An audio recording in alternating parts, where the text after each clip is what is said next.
প্রাক্তন ছাত্রছাত্রী পরিষদ কর্তৃক আয়োজিত আজকের এই মেধাবৃত্তি প্রদান অনুষ্ঠানের সম্মানিত সভাপতি, প্রাক্তন ছাত্রছাত্রী পরিষদের সম্মানিত সভাপতি জনাব মাহবুব মাওলা রিপন ভাই, মঞ্চে উপস্থিত আছেন অত্র বিদ্যালয়ে পরিচালনা পরিষদের সম্মানিত অভিভাবক সদস্য জনাব বাবুল আক্তার সাহেব, বিদ্যালয়ের সহকারী প্রধান শিক্ষক জনাব নাসির উদ্দিন সাহেব, আমার সহকর্মী শিক্ষকবৃন্দ, উপস্থিত আছেন প্রাক্তন ছাত্রছাত্রী পরিষদের কর্মকর্তা জনাব মারুফুল ইসলাম, জনাব তরিকুল ইসলাম টিটু, জনাব জাহাঙ্গীর আলম, জনাব আলমগীর, জনাব আশরাফুল্লাহ সহ মঞ্চের সামনে যারা উপস্থিত রয়েছে পুঁজিকাতা শিক্ষার্থীরা, তোমাদের জন্য আজকে একটি আনন্দঘন পরিবেশ, আনন্দঘন দিন।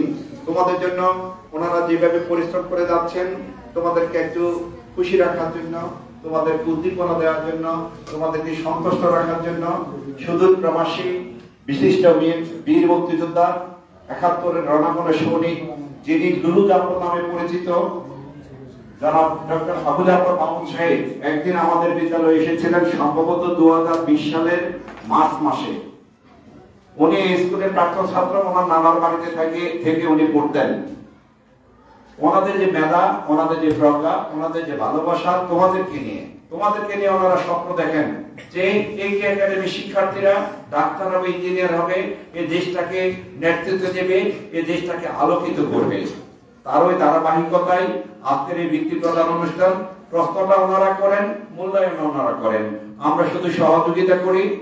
আজকে আমার এই ধন্যতায়, আমার এই দৃঢ়তায় যদি ওনারা কষ্ট পেয়ে থাকেন, আমি দুঃখ প্রকাশ করছি। আর তোমরা যেভাবে সহযোগিতা করছো, আমার সহকর্মীরা যেভাবে সহযোগিতা করছেন, আমি সকলকে ধন্যবাদ জানাচ্ছি, কৃতজ্ঞতা জানাচ্ছি।